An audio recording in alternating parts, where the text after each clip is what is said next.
the way, and we're going to be talking about reproductive medicine as it pertains to the LGBTQ community. Obviously, the different couples within that community all have different needs. And so over the course of this conversation, we're going to break those needs down and talk specifically about the options that are available for single female couples, for single male couples, and also for transgender individuals prior to transitioning. But before we get to all of those procedures and details, I wanted to ask you a little bit about RMANJ and your relationship with the LGBTQ community. Are you seeing a lot of same-sex couples come to you as they are looking to start a family? Absolutely. So first and foremost, happy Pride Month to you and to members of the Facebook community joining in today. As you know, Pride Month is a time of celebration for our community to recognize really the tremendous strides that we've made over the recent years. It's also a time for a call to action to members of really the population at large to recognize that we can still do better. And so part of my responsibility as a fertility specialist is to help get the word out about these reproductive options for members of the LGBTQ community. And at Reproductive Medicine Associates of New Jersey, we certainly recognize that the path to parenthood is different for everyone, and we'll be with patients kind of every step of the way. And indeed, we've since we've opened in 1999, have treated several thousand same-sex couples and to help start or grow their family through options like donor sperm, donor egg, donor embryo, and gestational surrogacy.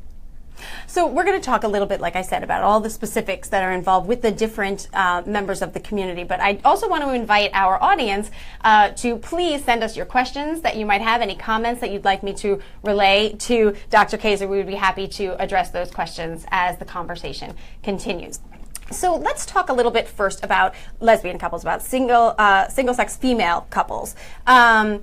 What are their options? I mean, obviously, we're looking at some donor sperm, but there's a couple ways to get that. So let's talk a little bit about that. Absolutely. So same-sex female couples generally would schedule a consultation with one of the physicians in the practice, and they'll undergo some minimal amount of testing.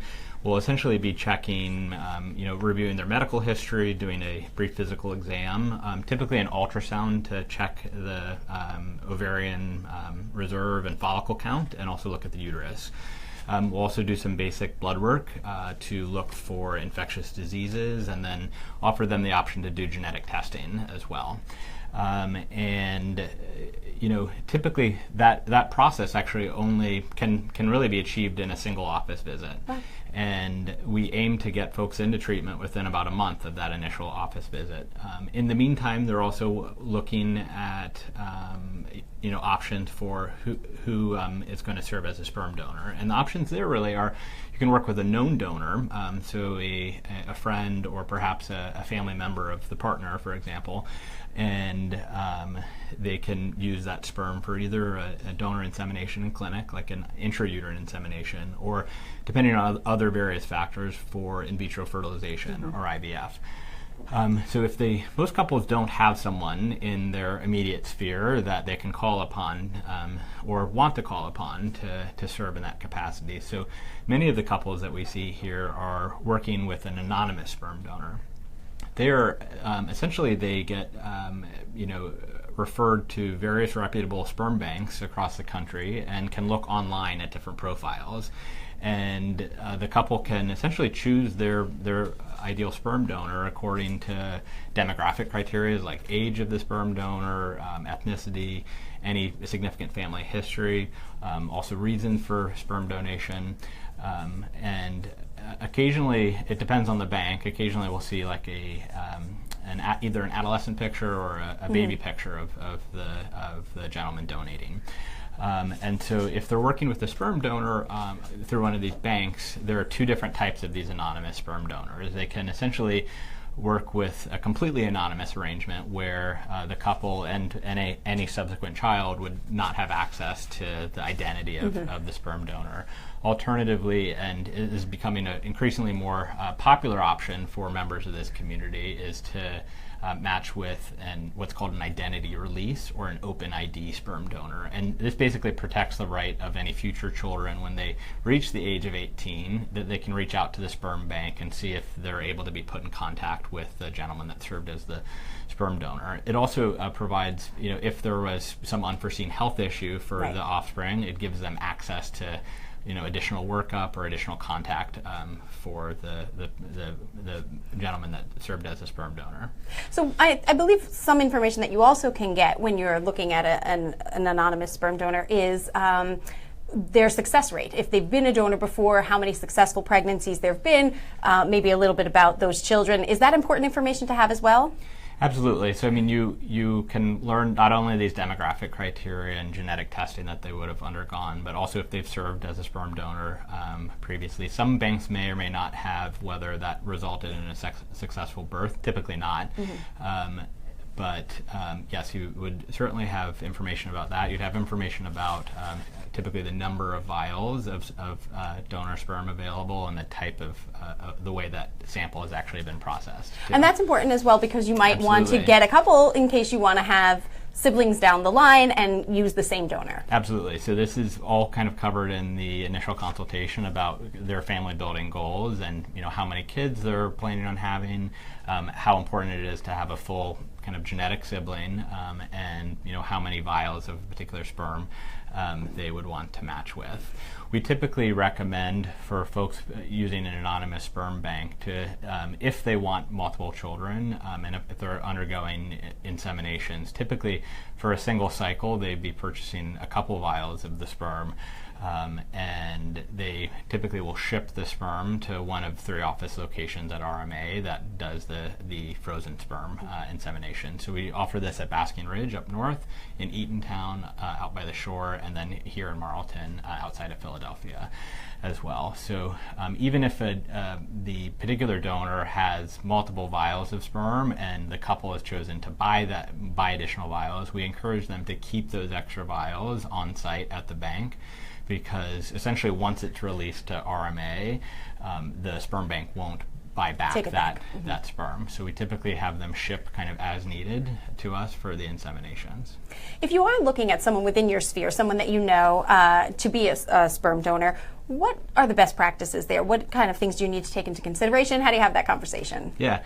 So for an anonymous arrangement is your question, or if you're looking for a known donor? If you're looking for a known donor. Yeah. So I think first and foremost is your relationship or the couple's relationship to the known donor, and whether he wants to be involved in the rearing or at least in some social way with the child, or if the plan is really to serve as a sperm donor and then be an acquaintance throughout the rest of the kid's life. So I think first and foremost it's the kind of intended relationship for a known sperm donor. Also, you'd want to know about certainly infectious disease risk. So these guys are also typically, it's required that they undergo screening by a licensed sperm bank where they're again doing infectious disease testing, typically a 3-generation family history to determine whether or not there are any significant risk factors in their family, and then some amount of genetic testing. And that type of genetic testing is variable depending on the bank that's used. So even with a known donor arrangement, the guys are doing that type of testing. So if, for example, one of the women had who was planning on carrying had a significant family history of type 2 diabetes, for example, you might be, more or less interested in the donor that has, that also in his family as well. So it's kind of intended relationship for that known arrangement, and then also general medical health and, whether or not it's an appropriate genetic match too. Okay. So once we figured out where we're getting the sperm, then there's the various ways of impregnation. So let's talk a little bit about the IVF and other methods. Yeah. So from kind of least complicated to not complicated but more involved is donor insemination, which basically involves a woman either tracking her ovulation and timing the thaw of the sperm, and insemination, which is a short 2 to 3 minute office procedure, much similar to a pap smear, where the sperm is thawed and loaded into a little catheter and then passed by a physician through the cervix up to the top of the uterine cavity and then deposited at the top of the uterus. And that from start to finish, a cycle like that, takes about a couple weeks. And then 2 weeks after the insemination, a pregnancy test is taken. Some women, for various reasons, will choose to do some type of medicated cycle where they don't ovulate regularly or on time, and so are taking an oral medication to help them ovulate, or alternatively are aiming to grow more than one egg, for example, or more than one follicle in that particular cycle. So might be taking injectable medications as well. So often in the state of New Jersey, at least, in order to kind of invoke or have your fertility benefits kick in for a same-sex female couple, they have to have undergone a certain number of these inseminations prior to their treatment being covered by the cost of insurance. This is currently under review both in kind of legislative and judicial branches of the government, but that's the current status. Before we get to the next thing, I just want to remind our viewers, if you have any questions about this or any other issue related to reproductive medicine for LGBTQ community members, please let us know. We will ask those questions to Dr. Kaser. So another thing I wanted to touch upon here is co-IVF, which I think is very interesting. So let's talk a little bit about that. Absolutely. So kind of moving on from IUI to IVF, in vitro fertilization is basically a woman takes injectable medications for anywhere from 7 to 10 days here to grow multiple follicles, then undergoes a minor day surgery procedure to retrieve the eggs. The eggs are then outside of the body now in the IVF laboratory, are put with sperm, typically in this particular situation with donor sperm, and then the embryos grow for 5 to 6 days, either before freezing or before genetic testing if the couple is electing to do that. So there are various reasons a couple might want or need to do IVF, and the causes of infertility like blocked tubes or low ovarian reserve don't discriminate between heterosexual and homosexual couples. So occasionally you'll meet a same-sex couple where the woman who's planning on carrying the pregnancy has blocked tubes from a prior surgery, for example. So that's always a conversation for these couples is, what amount of testing and screening process do we want to undergo before we kind of proceed to next steps. But to answer your question, so IVF can be either done with the woman's eggs who's carrying the pregnancy, or co-IVF, which is becoming an increasingly popular option for some of these couples, is to essentially have one woman in the couple undergo the first part of the IVF process, where eggs are grown and retrieved, put with donor sperm in the laboratory, embryos are then grown, and the resulting embryo is then transferred back to the other woman. This allows both women to participate in the process of pregnancy. Is there any difference in the success rate? It would be really patient variable, but largely the success rates for IVF are driven by the age of the oocyte source, and less so by the age of the woman carrying the pregnancy. So it's really more like a donor egg situation in this co-IVF. So it would really be driven by the woman who's providing the eggs. Gotcha. All right, so we need to move on to some of the other members of the community. So let's talk about single-sex male couples. So in that case, we're looking for the eggs here. And again, there are various ways to obtain those eggs. Absolutely. So for same-sex guys looking to come into treatment and start or grow their family, they basically require a couple things: an egg donor, and then also a gestational surrogate, or otherwise known as a gestational carrier. And so with regard to egg donation, these men can either work with a known egg donor, such as, again, a friend or a family member of the partner, for example, to go through the IVF process, grow the eggs, retrieve them, and inseminate them in the laboratory with one of the partner's sperm. Or can work with an anonymous donor. And with the anonymous egg donation, that also comes in kind of two varieties. You can work with a woman who is at a particular time going through an IVF stimulation to harvest fresh eggs and then are put with sperm. Alternatively, much like a sperm bank, there are now donor egg banks available, starting to crop up across the country. And here, much like picking a sperm donor, the men can go on the online and essentially match with a particular profile and screen these egg donors who have already gone through the process of IVF and have had their eggs frozen, and pick based on certain demographic criteria as well. So. And then there's the gestational carrier.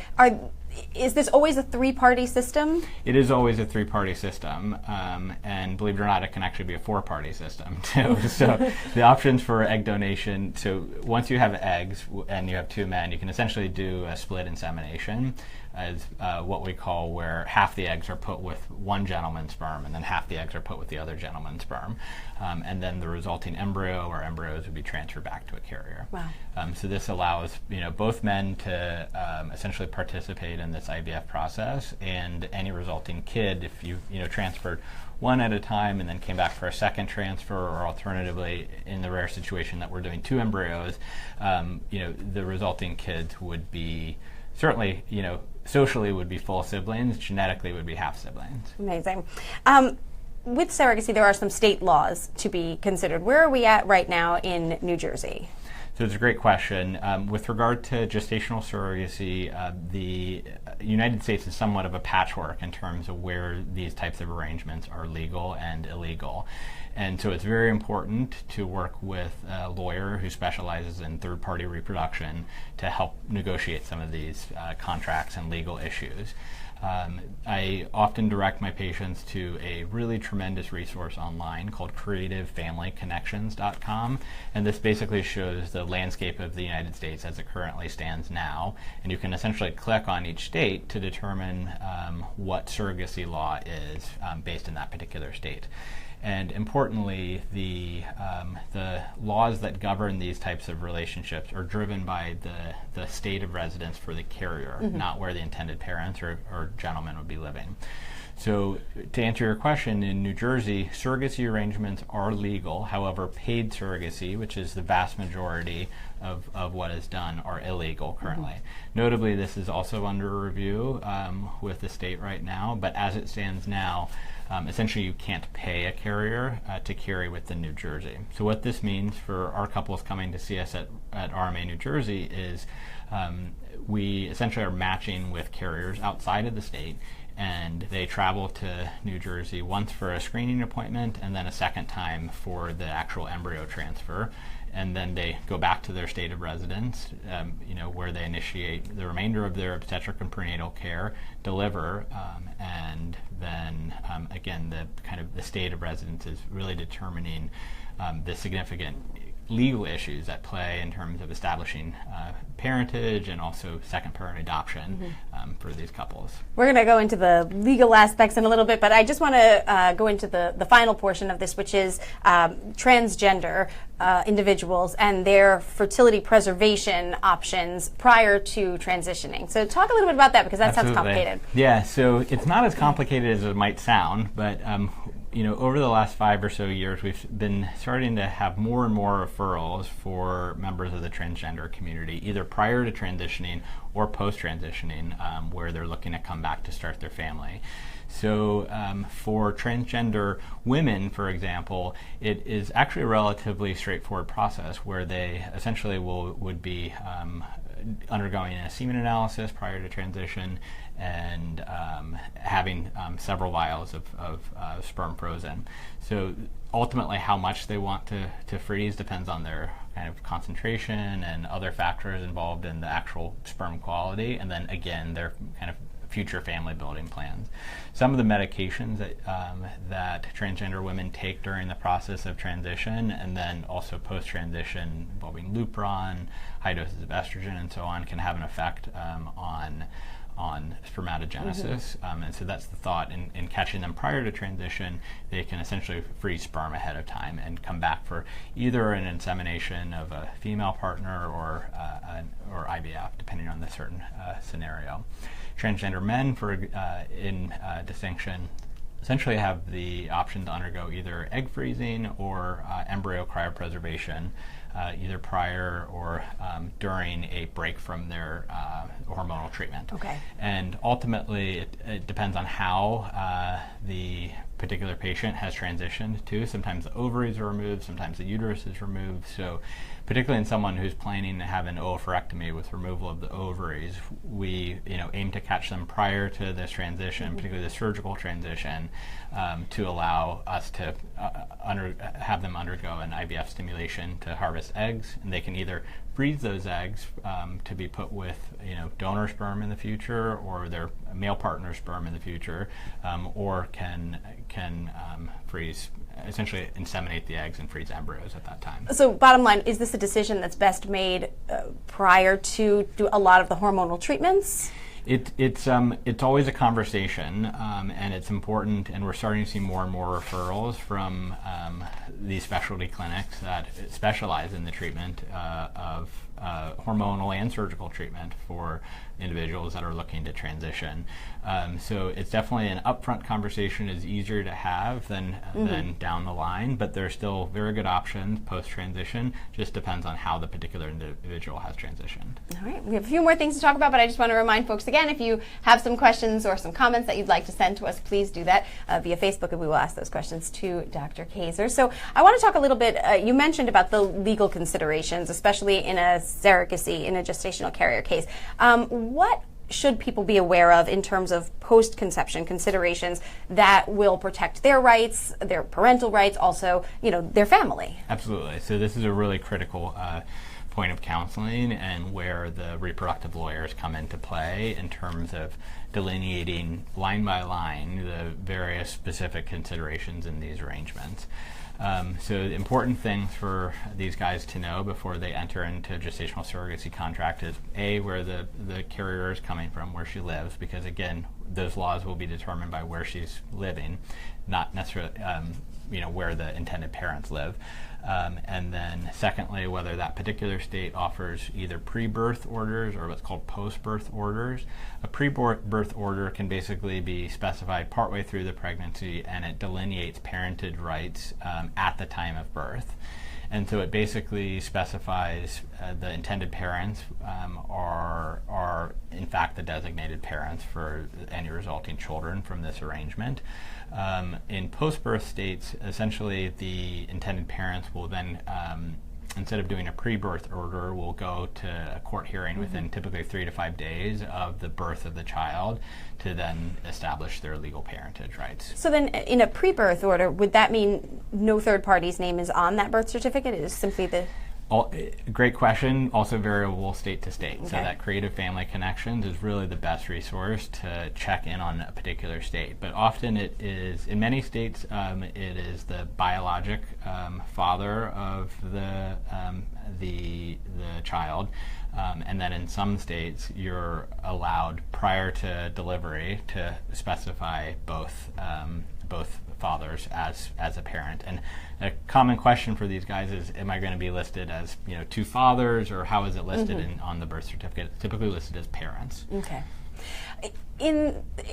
Since legalization of same-sex marriage, has some of the worries about these sort of legal considerations gone away, or are there still levels that you have to go through? I think, if anything, more and more people are interested in starting their families with now marriage equality being 2 years old across the United States after that landmark Supreme Court decision. So if anything, more and more folks are approaching us about these options, and I think there's general greater visibility within the community and also legal community about this is a really important issue. And over the last year and a half, certain states, Hawaii, the District of Washington, D.C., are starting to reevaluate the surrogacy arrangement for same-sex male couples, too. So it's a changing landscape, and no doubt will continue to evolve, but I feel like we're certainly headed in the right direction. So if the law is catching up then with this, how about insurance? Is that also sort of evolving as we go? So there's movement on the insurance front as well. I can speak to the state of New Jersey. This has been recently evaluated by the legislative branch in the state assembly and Senate, and now Governor Christie has kind of weighed in to update our infertility mandate here, and it basically codifies the ability for same-sex women and also single women who wouldn't have had undergone heterosexual intercourse to use their infertility benefits after undergoing a certain number of inseminations. So it codifies that into law. And then again, within New Jersey, the paid surrogacy arrangements are also under legal review as well too. So also is a kind of ever-evolving process, but hopefully everything's moving in the right direction.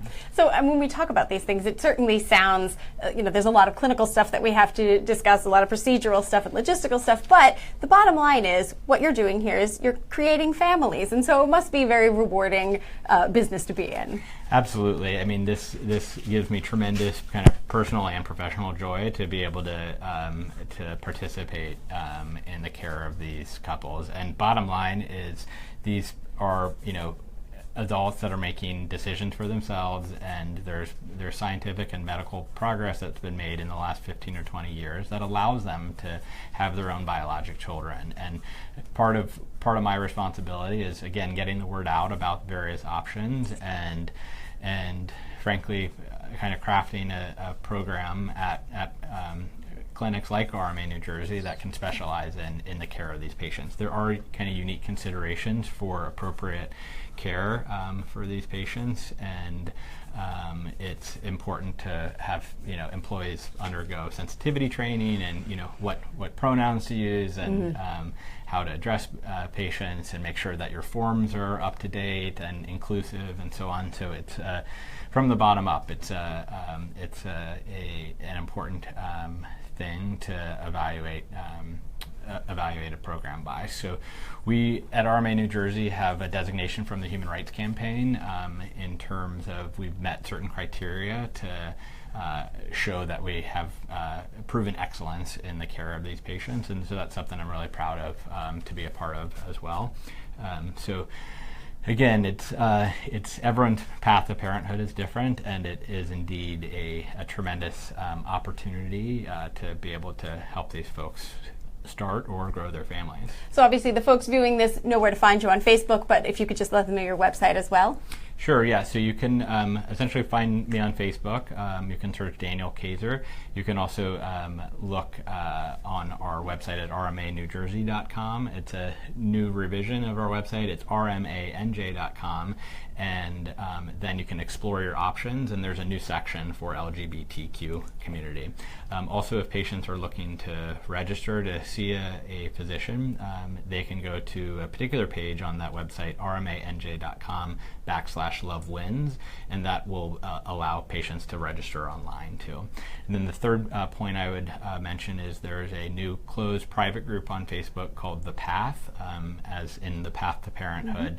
So for Facebook users interested in learning more about this, essentially you can search in the search field The Path to Parenthood, and that will allow you to join this group, The Path, and that is essentially a group of same-sex couples and transgender individuals who are at various points along this process of either preserving their fertility or undergoing their family building options. So it's a private space, it's a safe space, and it's where people can find more information about this. Thank you so much, Dr. Kaser. It's been an absolute pleasure talking with you. Fascinating. Absolutely. Thank you. And thank you for joining us. And of course, as I mentioned, we're going to be doing this once a week for the duration of the summer, so we hope that you will join us next Wednesday as well. Again, I'm Tara Lynn Wagner at Reproductive Medicine Associates of New Jersey. Thanks for being here. Thank you.